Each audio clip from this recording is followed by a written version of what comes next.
आरंभ हो जाइतिला। दूर एक जंगल सब पशुपक्षी निज निज बसा को पक्का करि नेइथिले। गोटे दिन तो जंगल रे बरफ वर्षा ହେଲା, जा फल शीत आहरी बढ़ीगला। अरे बाप रे, आज तो बहुत ठंडा लगुची। गरम रहिबाकू हेले मते घरे निया जालिबाकू पड़िबो, नहले ठंडा को आ सही हेबनी। मते किछि गोटे करिबाकू पड़िबो। हाँ, चलो निया जालिबा ପାଇଁ ମୁଁ କିଛି ଶୁଖିଲା କାଠ ନେଇ ଆସେ। ହେଲେ ମୁଁ ଏକୁଟିଆ ଏତେ କାମ କରିବି କେମିତି? ମତେ ଜଣଙ୍କର ସାହାଯ୍ୟ ନେବାକୁ ପଡିବ। ଏମିତି ଚିନ୍ତା କରି ରିନୁ ଚଢେଇ ତା ପାଖ ପଡୋଶୀ ମିନୁ ଚଢେଇ ପାଖକୁ ଗଲା। ଆରେ ମିନୁ ଚଢେଇ, କଣ କରୁଛୁ? କିଛି ନାହିଁ, ତୁ ହଠାତ୍ ଏଠି କିଛି କାମ ଥିଲା କି? ହଁ, ଏବେ ତ ଶୀତ ଦିନ, ରାତିରେ ଥଣ୍ଡା ବି ବହୁତ ପଡୁଛି। ମୁଁ କଣ କହୁଥିଲି କି, ଆମକୁ ଗରମ ରହିବାକୁ ହେଲେ ଘରେ ନିଆଁ ଜାଳିବାକୁ ପଡିବ। ନିଆଁ ଜାଳିବାକୁ ହେଲେ ଆମକୁ ଶୁଖିଲା କାଠ ଯୋଗାଡ଼ କରିବାକୁ ପଡିବ। ତୁ ଠିକ କହିଛୁ। କାଲି ଜଙ୍ଗଲରେ ବହୁତ ବଡ ବର୍ଷା ହେଇଥିଲା, ସେଥିପାଇଁ ଥଣ୍ଡା ଦିଗୁଣ ବଢି ଯାଇଛି। ସନ୍ଧ୍ୟା ହେଇନି, ଚାଲ ଏବେ ଯାଇ ଶୁଖିଲା କାଠ ନେଇ ଆସିବା। ତାପରେ ରିନୁ ଚଢେଇ ଆଉ ମିନୁ ଚଢେଇ ଶୁଖିଲା କାଠ ଆଣିବାକୁ ଜଙ୍ଗଲ ଭିତରକୁ ଗଲେ। ରାସ୍ତାରେ ସେମାନେ କାଉକୁ ଦେଖିଲେ। କାଉ ଆରାମରେ ତା ଘର ବାହାରେ ଖରାରେ ଶୋଇଥିଲା। ଏମିତି ଦେଖି ମିନୁ ଚଢେଇ ରିନୁ ଚଢେଇକୁ କହିଲା, ଆରେ ରିନୁ ଦେଖ, କାଉ କେତେ ମଜାରେ ତା ଘରେ ଶୋଇଛି। ଏଇଟା ପୁରା ଅଳସୁଆଟା।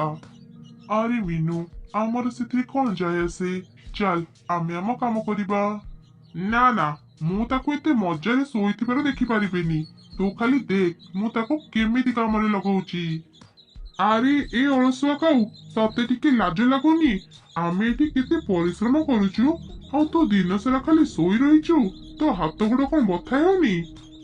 କାଉ ମିନୁ ଚଢେଇର କଥା ଶୁଣିବି କିଛି ଉତ୍ତର ଦେଲା ନାହିଁ। କଣ ହେଲା, କିଛି କହୁନୁ କଣ ପାଇଁ? ଏବେ କଣ କଥା କହିବାକୁ ବି ତତେ ଅଳସୁଆ ଲାଗୁଛି? କଣ ହେଲା ମିନୁ ଚଢେଇ, ମୁଁ ମୋ ଘରେ ଶୋଇ ରହିଲେ ତୋର କିଛି ଅସୁବିଧା ହେଉଛି କି? ମୁଁ ଯାଉଛି ପାଖ ଗଛରେ ଯାଇ ଶୋଇବି। ମୁଁ ଜାଣିଛି ତୁ କେତେ ଅଳସୁଆ ଆଉ କାମଚୋର। ତୁ କେବେ କାମ କରୁ ନା ନାଇଁ? ମୁଁ ତ ଆଜି ଯାଇ ତତେ କାମ କରିବାର ଦେଖିନି। ନା ନା, ମୁଁ ଏତେ ବି ଅଳସୁଆ ନୁହଁ। ମୁଁ ବି ବହୁତ ପରିଶ୍ରମ କରି ଖାଇବା ଯୋଗାଡ଼ କରେ। ନିଆଁ ଜାଳିବା ପାଇଁ ମୁଁ ଆଉ ରିନୁ ଚଢେଇ ଶୁଖିଲା କାଠ ଖୋଜୁଛୁ। ତେବେ ଚାଲ ଆମ ସାଙ୍ଗରେ, ତୁ ବି ଆମ ସାଙ୍ଗରେ ମିଶି ଶୁଖିଲା କାଠ ଖୋଜିବୁ। କାଉ ଥିଲା ଟିକେ ବୋକା ସ୍ୱଭାବର। ଜଙ୍ଗଲରେ ଯିଏ ବି ତାକୁ ଯାହା କାମ ଦେଉଥିଲେ ସେ ସବୁ କରୁଥିଲା। ସେ ମିନୁ ଚଢେଇ କଥାରେ ରାଜି ହେଇଗଲା। ହଁ ହଁ ମିନୁ ଚଢେଇ, ଚାଲ ମୁଁ ବି ତମ ସାଙ୍ଗରେ ଯାଇ ଶୁଖିଲା କାଠ ଖୋଜିବି। ତୁ ଏବେ ତ ରାଜି ହେଇଗଲୁ, ପଛରେ ଅଧାରେ କାମ ଛାଡି ଚାଲିଯିବୁନି ତ? ତୁ ଯଦି ସେମିତି କରିବୁ, ଆମେ ତତେ ଆମ ସାଙ୍ଗରେ ଆଉ ରଖିବୁନି। ରାତି ସାରା ତତେ ଘର ବାହାରେ ରହିବାକୁ ପଡିବ। ରାତିରେ କେତେ ଥଣ୍ଡା ପଡୁଛି ତୁ ଭଲ ଭାବରେ ଜାଣିଛୁ। ନା ନା ମିନୁ ଚଢେଇ, ମୁଁ ଅଧାରୁ କାମ ଛାଡି କେବେ ବି ଯିବିନି। ଚାଲ ଏବେ ହିଁ ମୁଁ ତମ ସାଙ୍ଗରେ ଯିବି। ଏ ମିନୁ ଚଢେଇକୁ ଆଉ ପାରି ହବନି। ଇଏ ଏମିତି କଥା କହି ସମସ୍ତଙ୍କୁ କାମରେ ଲଗେଇ ଦିଏ। ତାପରେ ରିନୁ ଚଢେଇ, ମିନୁ ଚଢେଇ ଆଉ କାଉ ମିଶି ଜଙ୍ଗଲ ଭିତରକୁ ଯାଇ ଶୁଖିଲା କାଠ ଖୋଜିଲେ। କିଛି ଦୂର ଗଲା ପରେ ସେମାନେ ବହୁତ ଗୁଡିଏ ଶୁଖିଲା କାଠ ପାଇଲେ। ଆଉ ଗୋଟେ ଗୋଟେ କାଠ ଧରି ରିନୁ ଚଢେଇର ଘରକୁ ଆସିଲେ। ସେତେବେଳେ ମିନୁ ଚଢେଇ କହିଲା, ଆରେ ରିନୁ ଚଢେଇ, ତୋ ଘର ତ ବହୁତ ଛୋଟ। ଏତେ କାଠ ରଖିଲେ ତ ଘରେ ଜାଗା ହେବନି। ପୁଣି ଆମକୁ ନିଆଁ ବି ଜାଳିବାକୁ ହେବ। ମୋ ଘରେ ନା ବହୁତ ଜାଗା ଅଛି। ତମେ ମାନେ ଗୋଟେ କାମ କର, ମୋ ଘରେ ସବୁ କାଠକୁ ରଖିଦିଅ। ଆଜି ରାତି ଆମେ ମୋ ଘରେ ନିଆଁ ଜଳି ଶୋଇପଡିବା। ସମସ୍ତେ ମିନୁ ଚଢେଇ କଥାରେ ରାଜି ହେଇଗଲେ। ଆଉ ତାପରେ କାଠ ସବୁ ମିନୁ ଚଢେଇ ଘରେ ଜମା କଲେ। ଏ ତ ବହୁତ କମ କାଠ ହେଲା। ଚାଲ ଆମେ ଆହୁରି କାଠ ଆଣିବା। ନିଆଁ ଜଳିବାରେ ବହୁତ କାଠ ସରିବ। ସେତେବେଳେ ମିନୁ ଚଢେଇ ତା ଗୋଡ ମୋଡି ହେବାର ମିଛ ନାଟକ କଲା। ଆ, ମରିଗଲି ରେ। ଲାଗୁଛି ମୋ ଗୋଡଟା ମୋଡି ହେଇଯାଇଛି। ମୁଁ ଆଉ କାଠ ଆଣିବାକୁ ଯାଇପାରିବିନି। କିଛି କଥା ନାହିଁ ମିନୁ, ତୁ ଆରାମ କର, ଆମେ କାଠ ନେଇ ଆସୁଛୁ। ଏମିତି କହି ରିନୁ ଆଉ କାଉ ଦିନସାରା ପରିଶ୍ରମ କରି ବହୁତ ଗୁଡିଏ କାଠ ଜମା କରିଦେଲେ। ଆରେ ବାହ, ବହୁତ କାଠ ଜମା ହେଇଗଲା। ଏବେ ମୋର ଆଉ ଚିନ୍ତା ନାହିଁ। ରାତିରେ ସମସ୍ତେ ନିଆଁ ଜଳେଇ ମିନୁ ଚଢେଇ ଘରେ ଶୋଇପଡ଼ିଲେ। ସକାଳ ହେଲା ପରେ କାଉ କହିଲା, କାଲି ରାତିରେ ଥଣ୍ଡା ଟିକେ ବି ଜଣା ପଡିଲାନି। ବହୁତ ଆରାମରେ ଶୋଇଲି। ରିନୁ ଚଢେଇ, ମତେ ଭାରି ଭୋକ ଲାଗିଲାଣି। ହଁ, ଭୋକ ତ ମତେ ବି ଲାଗିଲାଣି। ମିନୁକୁ ପଚାରିବା ତା ଘରେ କିଛି ଖାଇବାକୁ ହେବ କି ନାହିଁ। ମିନୁ, ଆମକୁ ଭାରି ଭୋକ ଲାଗିଲାଣି, କିଛି ଖାଇବାକୁ ହେବ? ହଁ ହଁ, ମୁଁ ଏବେ ତମମାନଙ୍କ ପାଇଁ ଖାଇବା ନେଇ ଆସୁଛି। ତମେମାନେ କାଲି ବହୁତ ପରିଶ୍ରମ କରିଛ। ଏମିତି କହି ମିନୁ ରିନୁ ଆଉ କାଉକୁ କିଛି ଖାଇବାକୁ ଦେଲା। ଖାଇବା ଖାଇସାରି ରିନୁ ଚଢ଼େଇ କହିଲା, ଚାଲ କାଉ, ଆମେ କିଛି ଶୁଖିଲା କାଠ ନେଇ ଆସିବା। ଆରେ ନା ନା, କାଠ ତ ବହୁତ ଅଛି। ତମେ ମାନେ ଗୋଟେ କାମ କର, ମୋ ଘରେ ଖାଇବା ବହୁତ କମ ଅଛି।